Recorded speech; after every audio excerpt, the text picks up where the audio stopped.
Hey, how's it going, everybody? Rafa, the Pickleball Tech Dude here, ex-PPA, Harvard engineer, and seasoned pickleball product tester. And today, I want to talk about the most expensive looking paddles that I've tried on the market to date. I'm talking, of course, about the only gold Kevlar paddles on the market, the Body Helix X4 and X5. Body Helix itself doesn't need much introduction. It's chaired by Fred Robinson, US Senior Tennis Grand Slam champion, and is known outside of pickleball primarily for their performance gear, and in particular in the world of compression. To get some housekeeping things out of the way very quickly, Body Helix did generously provide me with some of their performance gear, as well as the paddles for review. However, despite this super courteous action, neither they nor my opinions of the performance gear, which I do think very highly of, had any influence on my opinion of the paddle performance. I will have an affiliate link in the description down below that will get you 10% off the entire Body Helix website, and the proceeds will go directly into me improving these reviews and improving the channel as a whole. So with all that out of the way, I invite you to join me for a few minutes while I go through the pros and cons of playing with the paddles with some of the most luxurious aesthetics on the market, the Body Helix Gold Kevlar X4 and X5 paddles.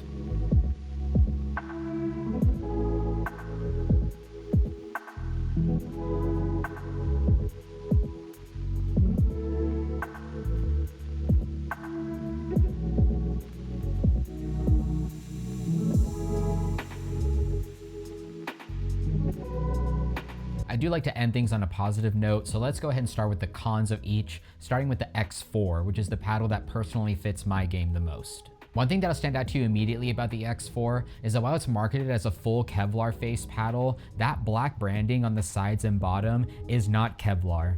I'm not sure if this is a branding or a logistical choice, and of course, you really shouldn't try to hit the edges on this paddle anyways, but I can say with certainty regardless that hitting the ball in those areas does produce a lot more mishits than hitting the ball on other edges. So I feel like by making this decision, they've already effectively reduced the usable surface area by at least 5 to 10%. That leads directly into my second con, which is the fact that this paddle has 13 layers in the face. I think that is 1000% overkill personally.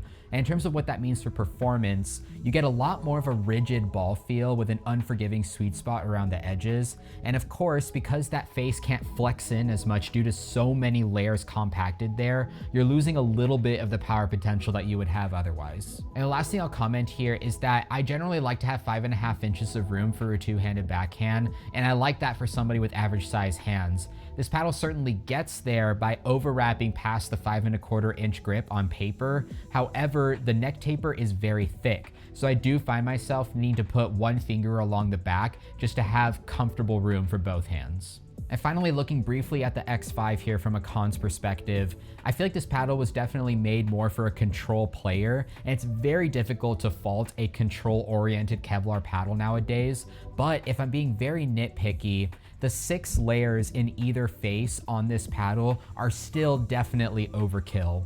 It sort of takes away the purpose of having a Kevlar weave by reducing the amount of ball feel and flexibility that you get.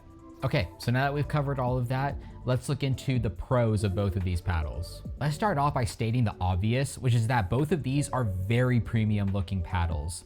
I'm really loving the stark contrast between the gold and black design. And of course, when it comes to bright colored paddle faces, I'm most concerned with the marks that you accrue from ball striking.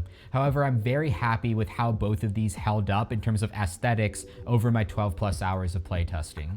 Diving into the X4 details really quickly, one thing I noticed was that the X4 face was extremely gritty. I easily got over 2300 RPM spin with this paddle, which is the most that I've seen since I tested the Synergy Explore 16mm. The X4 also definitely comes in handy from a defensive perspective when it comes to resets, as it boasts a twist weight and level of stability that I'm used to feeling on a lot of wide body paddles. And I think the massive amount of face reinforcement from the 13 layers is a big contributor to that. And that's something that I discovered when I tested out the Chorus Supercourt not too long ago. The last thing I'll note in particular to the X4 is that while the massive amount of face layers are stopping the ball from sinking in, you do still generate a really good amount of power and plow through, putting this in the category of all court leaning power paddle. It's something that I particularly enjoyed with the X4 over the X5, and it just felt like I was more connected to the ball on drives than I did with other paddles. Now the X5 is almost the antithesis of the X4, but in a really nice way. I feel like the removal of the black paint grit on the edges and also the reduction in face layers brought back a lot of that ball feel and a little bit of the forgiveness in the sweet spot that we were missing with the X4. The X5 also brings in the slightly longer handle at 5.75 inches, which you can overwrap even further due to the thin neck taper. So again, super opposite to the X4 in that regard, and it's very easy to put two hands on the handle. And to wrap up my thoughts on the X5, the paddle feels very nice to use in the soft game because it requires very little power to actually swing, and so you can achieve more of that top spin on things like drops and dinks to make them more aggressive and get yourself to the net more efficiently. So when it comes down to who should go for each of these paddles, in the case of the X4, you're definitely a player who likes the concept of a wide body paddle, but you're missing that power. So essentially, you really want that stability combined with that level of maneuverability that wide bodies always seem to have. However, you're wanting a paddle that can truly plow through the ball on drives, and that's something that the X4 is particularly good at. The X5 is a slightly different case in that its performance doesn't necessarily stick out for its paddle type in the market right now, but it's essentially just another very solid standard shape paddle option with that nice long handle for those two-handed backhands, and it's definitely more for the control-oriented player. But of course, when it comes to aesthetics, and this goes for the X4 as well, you're going to get lots of oohs and ahs and stand out on the courts with both of these paddles, and I think that that's a unique advantage to the GOLD Kevlar. Overall, that's going to wrap up my thoughts on the X4 and X5 GOLD Kevlar paddles. Do I think that their performance exceeds any other paddle tremendously? No. But in the end, they're another great case in that paddles don't need to cost $180, $190 to $200+ to get very, very solid performance. If you made it here to the end of the video, thank you so much for watching and for your support per usual. Remember to like and subscribe and comment down below what paddles you want to see next reviewed on the channel. But with that, I hope you stay happy and healthy, and of course, out on the courts. Until the next video. Peace.